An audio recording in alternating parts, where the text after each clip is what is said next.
Channel disclaimer.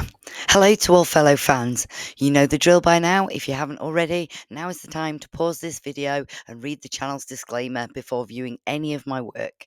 Thank you kindly. Time to Die by Jet Hipwell. Chapter 10. That was unexpected. Back at the campsite, Marie looked smug and she knew something. Here's a fact for you. Did you know that diabetes kills 3.4 million people a year or so? She said, shocked. Yeah, it's a bad illness to live with too, Jet said, rustling around in the tent. Oh, where's all the munch gone?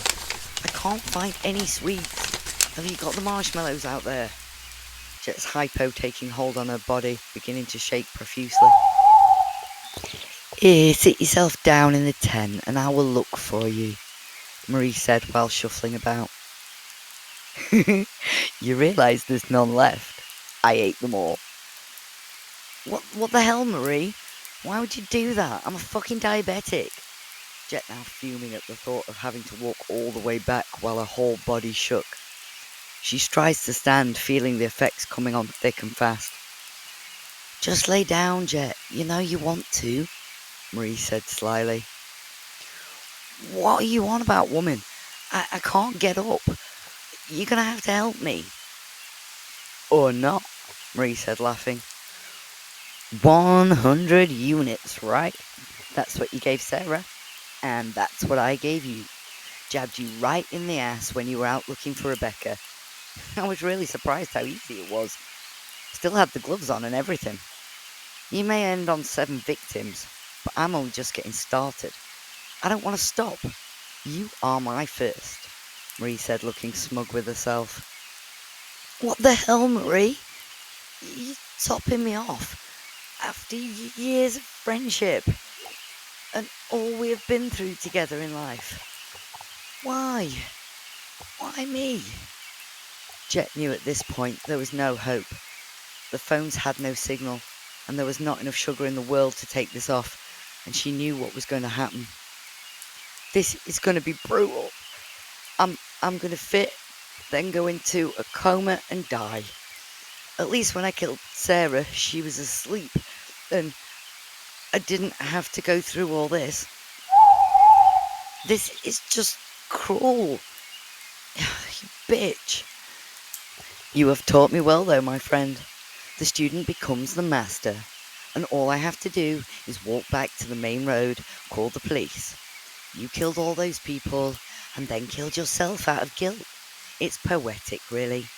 Marie's smugness now coming across like this was all planned, all done in her head.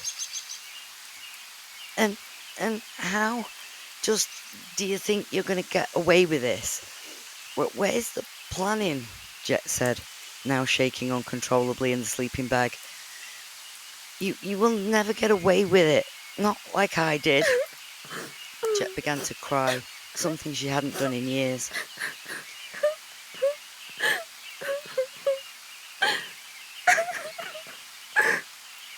The explanation is written in your suicide note. It says otherwise, she said, laughing. I copied 3 of your kills together to make 1. You killed all those people, including Rebecca, and then hotshot yourself for a suicide with your own medication. The letter in the bottom of your bag says it all. Fuck. I need sugar.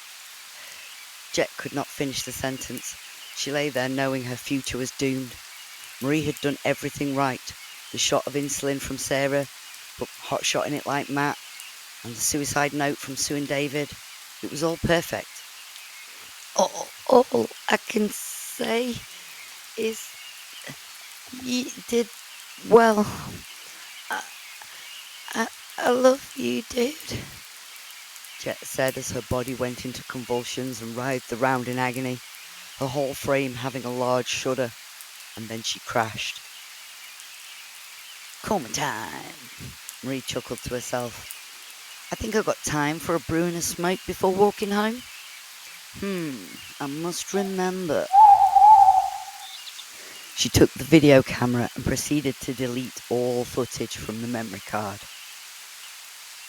You did all this, you crazy cow, she said, looking at Jet's comatose and now lifeless body.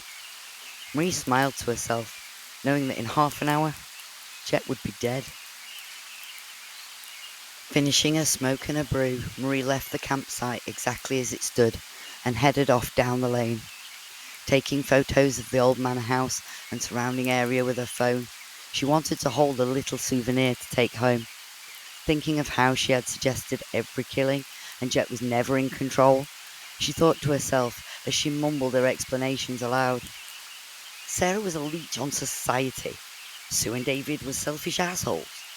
Shell, she should have never put the dog to sleep. Matt was a narcissistic drug addict.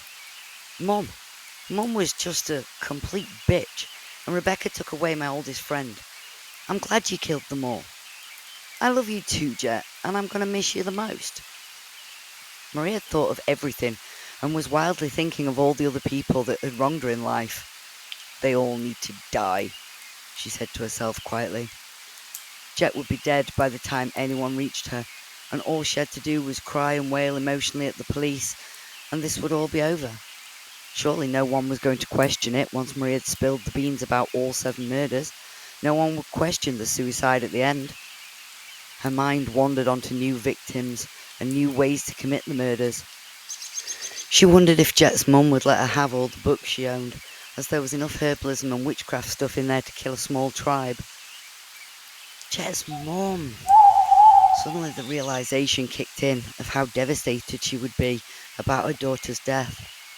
Although, knowing the woman well, she would probably take her under her wing as her own. A new mum? A kind mum? Marie thought to herself. It was a very appealing thought. Reaching the top of the lane, near the main road, her phone signal sprung to life. She dialed 999. Thank you for listening. There you have it, folks. I hope you enjoyed listening, and if you haven't already, please like and subscribe to my channel for all future videos and projects.